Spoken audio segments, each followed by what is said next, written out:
ഓം ശ്രീ ഗുരുഭ്യോ നമഃ. നമുക്കിന്ന് തൃതീയാധ്യായം നോക്കാം. അത് ഭക്തി സാധനകളാണ്.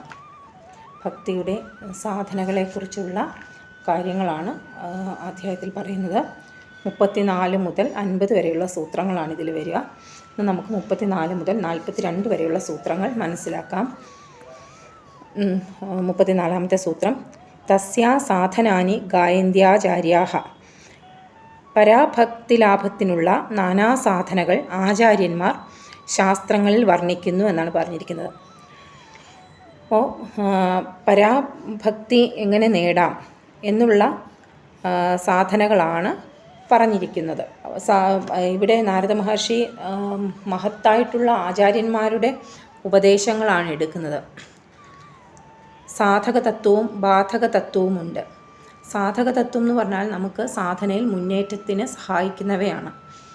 അതിൽ വരുന്നത് ഉത്സാഹം, സാഹസം, ധൈര്യം, തത്വജ്ഞാനം, ധൃതി, ജനസംഘ പരിത്യാഗം ഒക്കെയാണ്. എന്നാൽ ബാധകതത്വം എന്ന് പറഞ്ഞാൽ സാധകനെ തടസ്സപ്പെടുത്തുന്ന കാര്യങ്ങളാണ്. അതിൽ അത്യാഹാരം, അതുപോലെ തന്നെ പ്രയാസം, പ്രജൽപ്പം, നിയമഗ്രഹം, പിന്നെ ജനസംഘം, മനഃശാഞ്ചല്യം, അതായത് ലൗല്യം, ഇങ്ങനെയൊക്കെയുള്ള കാര്യങ്ങളാണ് അതിൽ വരിക. പിന്നെ സാധകർ ദേശകാല പാത്രഭേദമൊക്കെ അനുസരിച്ച് പല അഭിരുചികളുള്ളവരായിരിക്കും. അപ്പോൾ അതിൽ ചില വ്യത്യാസങ്ങളും ഉണ്ടാകും. ആചാര്യന്മാരുടെ, അതായത് ആചരിച്ച് ആ ഒരു തലത്തിലെത്തിയവരുടെ അഭിപ്രായം മാത്രമേ നാരദ മഹർഷി സ്വീകരിക്കുന്നുള്ളൂ. അങ്ങനെ ഈ സാധനകളിൽ കൂടിയൊക്കെ ഒരുവൻ ഈശ്വരൻ്റെ കാരുണ്യത്തിലേക്ക് എത്തപ്പെടുന്നു, അർഹനായിത്തീരുന്നു. ഇത് 35ാമത്തെ സൂത്രം എന്ന് പറയുന്നത്, തതു വിഷയത്യാഗാത് സംഘത്യാഗാച്ച. ആ പരമപ്രേമം വിഷയത്യാഗം കൊണ്ടും സംഘത്യാഗം കൊണ്ടും മാത്രമേ ഉണ്ടാവുകയുള്ളൂ. ഇവിടെ ഈശ്വര പ്രേമത്തിന് തടസ്സമായി നിൽക്കുന്നത് വിഷയങ്ങളും അവയോട് മനസ്സിന് ഉള്ള ആസക്തിയുമാണ്. സാധനയുടെ തുടക്കത്തിൽ തന്നെ ഇന്ദ്രിയങ്ങളെ പ്രലോഭിപ്പിക്കുന്ന ചുറ്റുപാടുകളിൽ നിന്ന് നാം അകന്നിരിക്കണം. പ്രതികൂല പരിതസ്ഥിതികളിൽ നിന്നും അകന്ന് അനുകൂലമായ പരിതസ്ഥിതിയിൽ വേണം വസിക്കാനെന്നുള്ളതാണ്. നമ്മൾ ഈ ലോകത്തിൻ്റെ എവിടെ ചെന്നാലും ഈ വിഷയങ്ങളെ ഒന്നും പൂർണ്ണമായിട്ട് വെടിയാനായിട്ട് സാധ്യമല്ല. അതുകൊണ്ട് അവയാണ് സത്യങ്ങൾ എന്നുള്ള ബോധം ഉപേക്ഷിക്കാനാണ് എളുപ്പം. അതുപോലെ തന്നെ വിഷയങ്ങളൊക്കെ എന്ന് പറഞ്ഞാൽ അസത്യങ്ങളാണ്. അത് അടുത്തൊന്നും ഇല്ലെങ്കിൽ പോലും അവ കാരണമുള്ള ആ ഒരു സംസാരമൊന്നും ഇല്ലാതാകുന്നില്ല. കാരണം എന്താണെന്ന് വെച്ചാൽ ആ ചിന്തകൾ മതി. ആ ഒരു വാസന ഉള്ളിലുണ്ടെങ്കിൽ തീർച്ചയായിട്ടും അങ്ങനെയുള്ള ചിന്തകൾ വരികയും ചെയ്യും. അതുകൊണ്ട് നാം വാസനയും ഉപേക്ഷിക്കേണ്ടതായിട്ടുണ്ട്. മനസ്സിൽ നിന്നും ആസക്തി പോവുകയാണ് വേണ്ടത്. അത് പോയിക്കഴിഞ്ഞാൽ വിഷയത്യാഗങ്ങൾ എളുപ്പമാണ്. കൈവല്യ ഉപനിഷത്തിൽ പറയുന്നത് പോലെ കർമ്മം കൊണ്ടും പാരമ്പര്യം കൊണ്ടും ധനം കൊണ്ടും ഒന്നും അമരത്വം കിട്ടില്ല. ത്യാഗം കൊണ്ട് മാത്രമാണ് അത് ലഭിക്കുക. രാമായണത്തിൽ ശ്രീരാമൻ ശബരി എന്ന അമ്മയോട് നവവിധ ഭക്തിയെക്കുറിച്ച് പറയുന്നുണ്ട്. അവിടെ ഭക്തിമാർഗം പഠിപ്പിച്ചു കൊടുക്കുകയാണ്. അപ്പോൾ സത്സംഗം, അതുപോലെ ഭഗവാന്റെ ലീലകളെക്കുറിച്ച് പറയുക, ഭഗവാന്റെ നന്മകൾ പറയുക, ഭഗവാൻ പറഞ്ഞത് വിശദീകരിക്കുക, ഗുരുവന്ദനം ചെയ്യുക, ആത്മസംയമനം പാലിക്കുക, ആചരണങ്ങൾ ചെയ്യുക, പുണ്യം ചെയ്യുക, മന്ത്രജപം ചെയ്യുക, ഭഗവാന്റെ പൂജകരെ ബഹുമാനിക്കുക, ഭഗവാനെ തന്നെ എല്ലാറ്റിലും ദർശിക്കുക, ഉള്ളിൽ ശാന്തി തെളിയുക, ആത്മീയ സത്ത നിറയുക, അത് ആത്മീയമായിട്ടുള്ള സത്തയെ അറിയുക. അപ്പോൾ ഇതൊക്കെയാണ്, അതായത് ഭക്തി വളർത്താൻ വേണ്ടിയിട്ട് എവിടെയും ഭഗവാനെ തന്നെ കാണുക. അങ്ങനെ ചെയ്യുകയാണെങ്കിൽ ഭഗവാനിൽ തന്നെ എല്ലാവരും എത്തിച്ചേരും എന്നാണ് പറയുന്നത്. ഇത് തന്നെ ഭഗവത്ഗീതയിലും പറയുന്നുണ്ട്. ഭഗവാന്റെ ഭക്തനായി ഭവിക്കൂ, ഭഗവാനെ നമസ്കരിക്കൂ, ഭഗവാനെ തന്നെ പ്രാപിക്കും. അത് സത്യമായിട്ട് ഞാൻ പറയുകയാണ്. കാരണം നീ എനിക്ക് അത്രയും പ്രിയപ്പെട്ടവനാണെന്ന് അർജുനന് നൽകുന്ന ഒരു വാക്ക് തന്നെയുണ്ട് ഭഗവാന്റേത്. അപ്പോൾ സത്സംഗത്തിന് അത്രമാത്രം പ്രാധാന്യമാണ് ഉള്ളത്. അങ്ങനെ സത്സംഗത്തിൽ കൂടെയാണ് നമുക്ക് ഒരു ശ്രവണത്തിൽ കൂടെയും സത്സംഗത്തിൽ കൂടെയും ഒക്കെയാണ് നമുക്ക് ഭക്തിയിലേക്ക് എത്താനായിട്ട് സാധിക്കുക. 36ാമത്തെ സൂത്രം, അവ്യാവൃത്ത ഭജനാത്. അതായത് നിരന്തര ഭജനം കൊണ്ട് ഭക്തി ഉണ്ടാകും. ഭജനം എന്നാൽ സ്നേഹപൂർവ്വമുള്ള സേവനമാണ്. അതിനോടുള്ള ചേർന്നുള്ള ആദരമായിട്ടുള്ള ഭാവം ഭക്തിയുമാണ്. നമുക്കൊരു സാധന പുരോഗമിക്കണമെങ്കിൽ അത് തുടർന്നു കൊണ്ട് പോകണം, ഒരു തടസ്സവുമില്ലാതെ.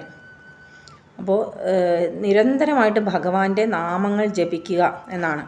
ഇത് തന്നെ യോഗസൂത്രത്തിലും പറയുന്നുണ്ട്. സതു ദീർഘകാല നൈരന്തര്യ സത്കാര സേവിതോ ദൃഢഭൂമി എന്ന് പറയുന്നുണ്ട്.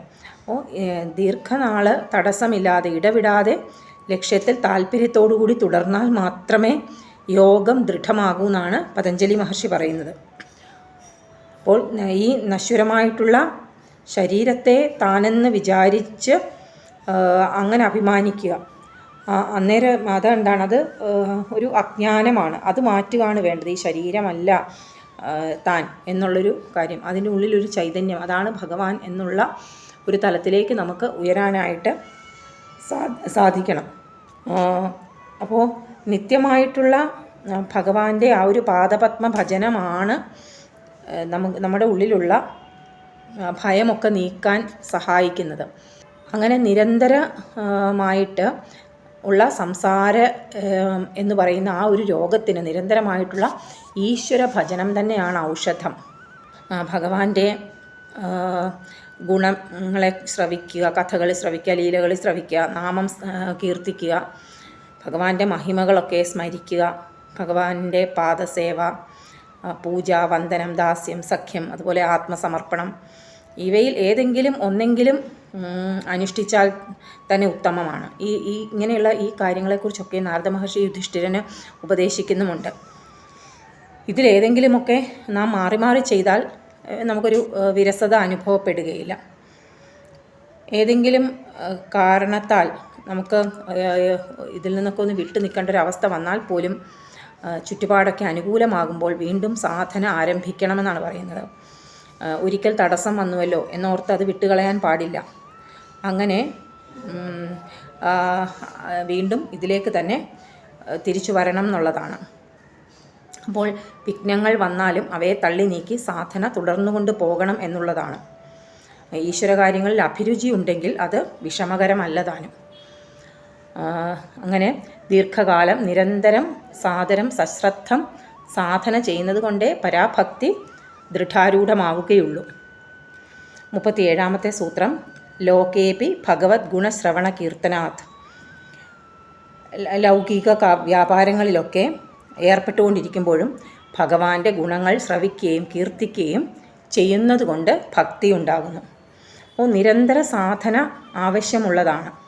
എന്നാൽ അത് സാധ്യമാണോ നമുക്ക് എന്നും ഒരു സംശയം വരാം. എങ്ങനെയായാലും പറ്റുന്ന സമയം അതിനനുസരിച്ച് നമ്മൾ ചെയ്യുക എന്നുള്ളതാണ്.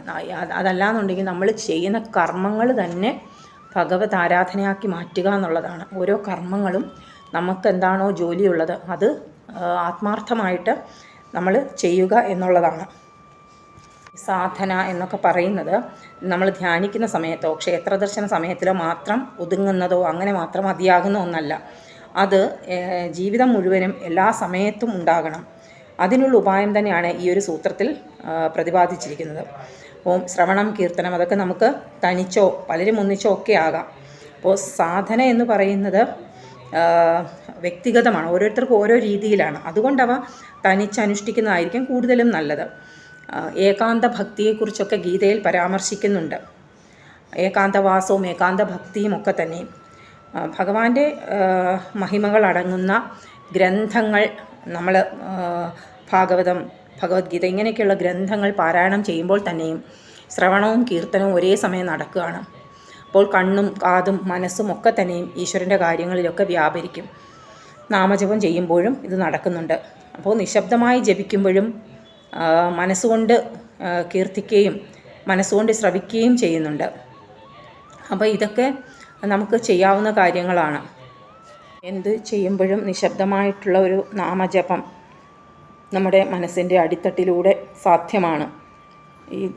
ഇത് പരീക്ഷിച്ച് അനുഭവം നേടിയിട്ടുള്ള പല സിദ്ധപുരുഷന്മാരുമുണ്ടത്രേ.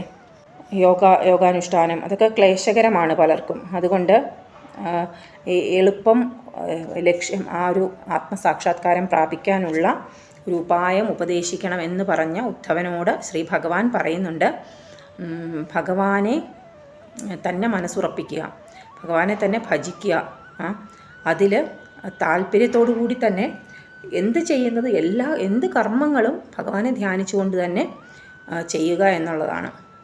അത് ജപമോ ധ്യാനമോ അങ്ങനെയുള്ളത് മാത്രമല്ല അനുഷ്ഠാനമാവുക. സകല കർമ്മങ്ങളും അതിൽ വരുന്ന പുണ്യവും പാപവും എല്ലാം തന്നെയും ഭഗവതർപ്പണമായി ചെയ്യുക എന്നുള്ളതാണ്. ശുഖബ്രഹ്മർഷി പരീക്ഷിത് മഹാരാജാവിനോടും ഇതേ കാര്യം തന്നെ പറയുന്നുണ്ട്. മോക്ഷം ആഗ്രഹിക്കുന്ന ഒരാൾ പരമാത്മാവായിട്ടുള്ള ഭഗവാന്റെ നാമങ്ങളും ഗുണങ്ങളും എപ്പോഴും ശ്രവിക്കുകയും അദ്ദേഹത്തിൻ്റെ മഹിമകൾ കീർത്തിക്കുകയും രൂപം ധ്യാനിക്കുകയും ചെയ്യേണ്ടതാകുന്നു എന്നുള്ള ഒരു ഉപദേശം. അതുകൊണ്ട് ഏത് ലൗകിക വ്യാപാരങ്ങൾ നാം ഏർപ്പെട്ടിരിക്കുകയാണെങ്കിലും മനസ്സിൽ ആ ഭഗവാന്റെ സ്മരണയും നാമകീർത്തനവും നിരന്തരം നടത്തണം എന്നുള്ളതാണ്. ആ ഒരു ശീലം നാം വളർത്തിയെടുക്കുക എന്നുള്ളതാണ്. 38-ാമത്തെ സൂത്രം, മുഖ്യതസ്തു മഹത്കൃപയൈവ ഭഗവത് കൃപാലേശാദ്വ. മുഖ്യമായും മഹത്തുക്കളുടെ കൃപ കൊണ്ട് ഭക്തി ഉണ്ടാകും. അതായത് ഭഗവാന്റെ ആ ഒരു കാരുണ്യം കൊണ്ട് ഭക്തി ഉണ്ടാകും. അപ്പോൾ ഗുരുകടാക്ഷം മൂലവും ഈശ്വരൻ്റെ കാരുണ്യം കൊണ്ടും ആണ് ഭക്തി ഉണ്ടാവുക. വിഷയം, സംഘം, ഇങ്ങനെയൊക്കെയുള്ള കാര്യങ്ങൾ നമുക്ക് ഉപേക്ഷിക്കാൻ പറ്റുന്നത് നമ്മുടെ പ്രയത്നം കൊണ്ടാണ്. അത് നമ്മൾ ബാക്കിയുള്ള വിഷയങ്ങളിലേക്ക് എടുക്കുന്ന താല്പര്യം ഭഗവാന്റെ സ്മരണയിലേക്കും ഭഗവത് ആരാധനയിലേക്കും എടുക്കുകയാണെങ്കിൽ അത് വേഗം തന്നെ ഫലപ്രാപ്തിയിലെത്തുന്നതാണ്. ഭഗവാനോടുള്ള പ്രേമം നമുക്കുണ്ടാവണമെങ്കിൽ അതിന് ആ ഭഗവാന്റെ കാരുണ്യം തന്നെ വേണം. ആ കാരുണ്യം നമുക്ക് ലഭിക്കുന്നത് ഒരു വഴി എന്ന് പറയുന്നത് ഗുരുക്കന്മാരുടെ അനുഗ്രഹമാണ്, ഗുരുക്കന്മാരുടെ ആ ഒരു കൃപയാണ്. ഭഗവാന്റെ കൃപയും മഹത് കൃപയും ഒന്ന് തന്നെ എന്ന് നമുക്ക് പറയാം. വേഗം നമുക്ക് അനുഭവിക്കാൻ സാധിക്കുക ഗുരുക്കന്മാരുടെ അനുഗ്രഹമായതുകൊണ്ട് അതിന് ഇവിടെ ഇത്തിരി പ്രാധാന്യം കൊടുത്തു എന്ന് മാത്രമേ ഉള്ളൂ. നമുക്കറിയാം സകല ഭക്ത ഉത്തമന്മാരുടെയും ചരിത്രം നോക്കുമ്പോൾ ആ ഒരു മഹത് കൃപയുടെ മഹത്വം നമുക്ക് കാണാനായിട്ട് സാധിക്കും. നാരദ മഹർഷി തന്നെ സ്വന്തം അനുഭവമാണ് വർണ്ണിക്കുന്നത്. കാരണം ദാസീപുത്രനായിട്ടുള്ള ഒരു ബാലൻ എങ്ങനെയാണ് പരമഭാഗവതനായിട്ടുള്ള ദേവർഷിയായിട്ട് മാറിയത്, അത് നമ്മൾ ആദ്യമൊക്കെയുള്ള സൂത്രത്തിൽ പറഞ്ഞതാണ്. ആ മഹത്തുക്കളുടെ സംസർഗം കൊണ്ടും അനുഗ്രഹം കൊണ്ടുമാണ് അത് സാധ്യമായത്. ഭാഗവതന്മാരിൽ ആദ്യത്തെ സ്ഥാനം നൽകാൻ പറ്റുന്ന ദേവന്മാർ പോലും അങ്ങനെ പറയുന്ന പ്രഹ്ലാദ സ്വാമിയും 6 മാസം കൊണ്ട് ഭഗവാന്റെ അനുഗ്രഹത്തിന് പാത്രമായിട്ടുള്ള ധ്രുവകുമാരനും മഹാത്മാവായിട്ടുള്ള നാരദ മഹർഷിയുടെ അനുഗ്രഹത്തിൻ്റെ സഫലതയ്ക്ക് ഉദാഹരണങ്ങളാണ്. അപ്പോൾ ആധ്യാത്മിക മണ്ഡലത്തിൽ ഉന്നത പദം പ്രാപിച്ച ആരുടെ ചരിത്രം നാം എടുത്തു നോക്കിയാലും അതിന് പിന്നിൽ ഏതെങ്കിലും ഒരു മഹാപുരുഷൻ്റെ അനുഗ്രഹാശിസുകൾ നമുക്ക് കാണാൻ സാധിക്കും. അപ്പോൾ സാധകനെ ഈശ്വരപദത്തിലേക്ക് നയിക്കുന്ന വഞ്ചിയാണെന്ന് നമുക്ക് പറയാം മഹാപുരുഷ സംസർഗം അല്ലെങ്കിൽ നല്ല ഗുരുക്കന്മാരുടെ സംസർഗം. അപ്പോൾ ഈ മഹത്തുക്കൾ ആരാണ് എന്നുള്ളൊരു സംശയം വരാം. അത് സമദർശികൾ, അതുപോലെ പരമശാന്തർ, ക്രോധരഹിതർ, സർവഭൂതങ്ങളുടെയും ബന്ധുക്കൾ, സദാചാര സമ്പന്നർ, ഇവരൊക്കെയാണ് മഹത്തുക്കൾ എന്ന് പറയുന്നത്. അങ്ങനെയുള്ള മഹത്തുക്കളുടെ സംസർഗം കൊണ്ടാണ് ഭക്തിപോഷണം സംഭവിക്കുക. ആ മഹത് കൃപയാണ് ഏറ്റവും പ്രധാനപ്പെട്ട ഒരു കാര്യം എന്ന് പറയുന്നത്. എല്ലാ ജീവനും ഈശ്വരാംശമായതുകൊണ്ട് ഈശ്വരനോടുള്ളൊരു ആഭിമുഖ്യം എല്ലാ ജീവനും ജന്മസിദ്ധമാണ്. വിരുദ്ധമായിട്ടുള്ള ശക്തികൾ എത്ര പ്രബലങ്ങളാണെങ്കിൽ പോലും ഈ ഒരു അനുഗ്രഹം നിശേഷമായിട്ട് നശിക്കുന്നൊന്നുമില്ല. അതുകൊണ്ട് ഏതെങ്കിലുമൊക്കെ രീതിയിൽ സാധുസംഗത്തിന് ഇടയാവുകയാണെങ്കിൽ ആ ഒരു ജീവൻ കൃത്യമായിട്ട് ഭഗവാനിലേക്ക് എത്തും എന്നുള്ളതാണ്. അങ്ങനെ ഈശ്വര കൃപ കൊണ്ടാണ്, എപ്പോഴും നമ്മുടെ ഒന്നും ഒരു കഴിവല്ല, ഭഗവാന്റെ കാര്യങ്ങളിലേക്ക് നമുക്ക് താല്പര്യമുണ്ടാകുന്നത് ഈശ്വര കൃപ കൊണ്ട് തന്നെയാണ്. അങ്ങനെ ആധ്യാത്മിക കാര്യങ്ങളിൽ ജീവന് താല്പര്യമുണ്ടാകുന്നു. അങ്ങനെ ആ ഒരവസ്ഥയിൽ ചില ആധ്യാത്മികമായിട്ടുള്ള ഗുരുക്കന്മാരെ നമുക്ക് ലഭ്യമാവുകയും ചെയ്യും, ആശ്രയം ലഭിക്കുകയും ചെയ്യും. അങ്ങനെ ജന്മം സഫലമാവുകയും ചെയ്യും. 39-ാമത്തെ സൂത്രം, മഹത് സംഗസ്തു ദുർലഭോഗമ്യോ മോക്ഷശ്ച. മഹത്തുക്കളുടെ സംസർഗം ലഭിക്കാൻ പ്രയാസം, അവരെ അറിയാൻ വിഷമം, ലഭിക്കുകയും അറിയുകയും ചെയ്താലോ അതൊരിക്കലും വിഫലമാവുകയില്ല. ഇങ്ങനെയാണ് മഹർഷി പറഞ്ഞിരിക്കുന്നത്. ശങ്കരാചാര്യസ്വാമികൾ പറയുന്നുണ്ട് 3 കാര്യങ്ങൾ ദുർലഭമാണെന്നുള്ളത്. മനുഷ്യജന്മവും അതുപോലെ മോക്ഷത്തിനുള്ള ആഗ്രഹവും ഒരു യഥാർത്ഥ ഗുരുവിൻ്റെ സുരക്ഷയും. മടിയെന്ന് പറയുന്നത് മനുഷ്യനെല്ലാം കൂടപ്പിറപ്പാണ്. തന്നിഷ്ടം പോലെയാണ് ജീവിക്കുക. കഷ്ടവും ക്ലേശവും ഒക്കെ വരുമ്പോഴാണ് നമ്മൾ ഈശ്വരനെ തേടുക, അനുഗ്രഹത്തിനായിട്ട് പ്രാർത്ഥിക്കുക. അങ്ങനെ തീർച്ചയായിട്ടും നമ്മുടെ ദുസ്സംഗത്യാഗം പൂർണ്ണമായിട്ട് മാറിയെങ്കിൽ മാത്രമേ മഹത്തുക്കളുടെ കൃപയ്ക്ക് അർഹനാവുകയുള്ളൂ.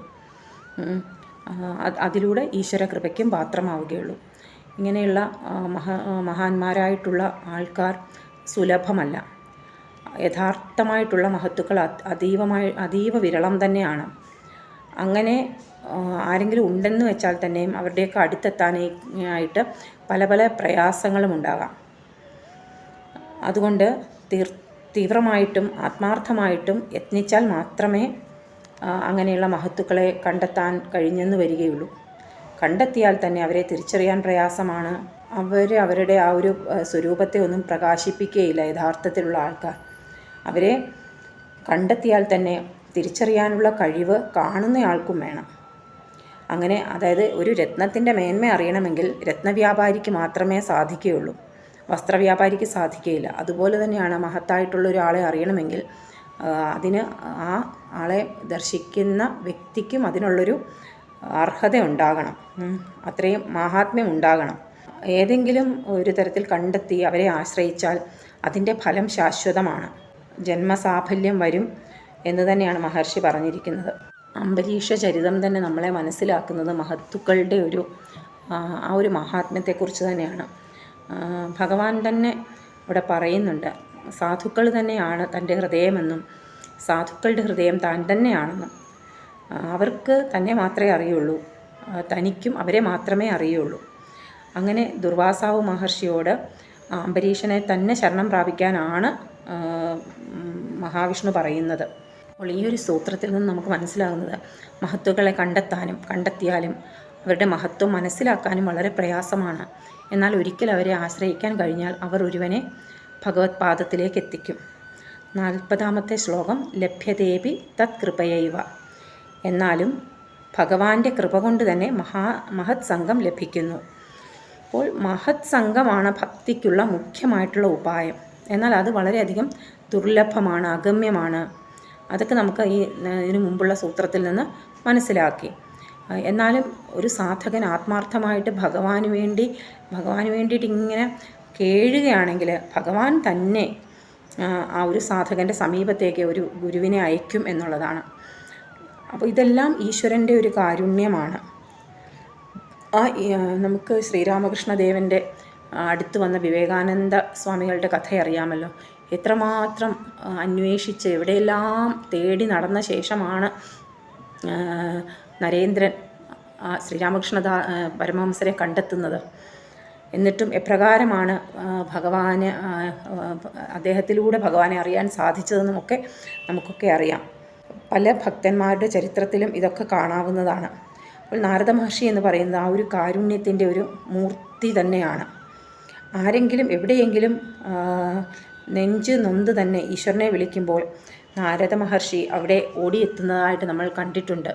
അപ്പോൾ ഈ സൂത്രത്തിൽ നിന്ന് നമുക്ക് മനസ്സിലാക്കാം, ആത്മാർത്ഥവും തീവ്രവുമായിട്ടുള്ള ആധ്യാത്മദാഹം ഒരാൾക്കുണ്ടെങ്കിൽ ശ്രീ ഭഗവാൻ തന്നെ ഒരു സദ്ഗുരുവിനെ സാധകൻ്റെ സമീപത്തിൽ എത്തിക്കുമെന്നുള്ളത്. 41-ാമത്തെ സൂത്രം തസ്മിം തജ്ജനേ ഭേദാഭാവാത്. ഭഗവാനും ഭഗവത് ഭക്തന്മാരും തമ്മിൽ വ്യത്യാസമില്ലാത്തത് കൊണ്ട്, അതായത് ഭക്തൻ്റെ ഒരു അനുഗ്രഹം എന്ന് പറയുന്നത് ഭഗവാന്റെ അനുഗ്രഹമാണ്. അപ്പോൾ ഭക്തൻ്റെ ആ ഒരു അനുഗ്രഹം എന്ന് പറയുന്നത് ഭഗവാന്റെ അനുഗ്രഹം തന്നെയാണ്. ഒരു ആത്മാവിൻ്റെ അനുഗ്രഹം എന്ന് പറയുന്നത് ഭഗവാന്റെ അനുഗ്രഹം തന്നെയാണ്.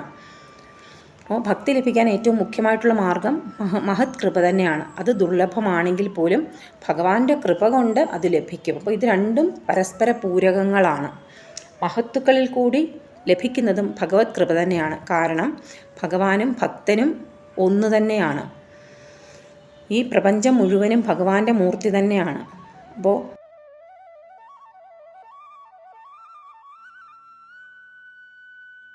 ഭഗവത്ഗീതയിൽ നമുക്ക് മനസ്സിലാക്കാൻ സാധിക്കും, ദേവർഷിമാരിൽ നാരദരാണെന്നാണ് പറയുന്നത്. അതുപോലെ തന്നെ ദൈത്യന്മാരിൽ അസുരാധിപനായിട്ടുള്ള പ്രഹ്ലാദനാണ്. ഇത് രണ്ട് ഭക്തന്മാരും ഭഗവാൻ തന്നെയാണെന്ന് പറയുന്നു. അങ്ങനെ ഭക്തനും ഭഗവാനും അഭിന്നരാണ്. അതിനാൽ ഭക്താനുഗ്രഹം എന്ന് പറയുന്നത് ഭഗവാന്റെ അനുഗ്രഹം തന്നെയാണ്. ഒരു മഹാത്മാവിൻ്റെ അനുഗ്രഹം ലഭിച്ചാൽ അത് ഭഗവാന്റെ അനുഗ്രഹം തന്നെയാണ്. 42ാമത്തെ സൂത്രം, തദേവ സാധ്യതാം തദേവ സാധ്യതാം.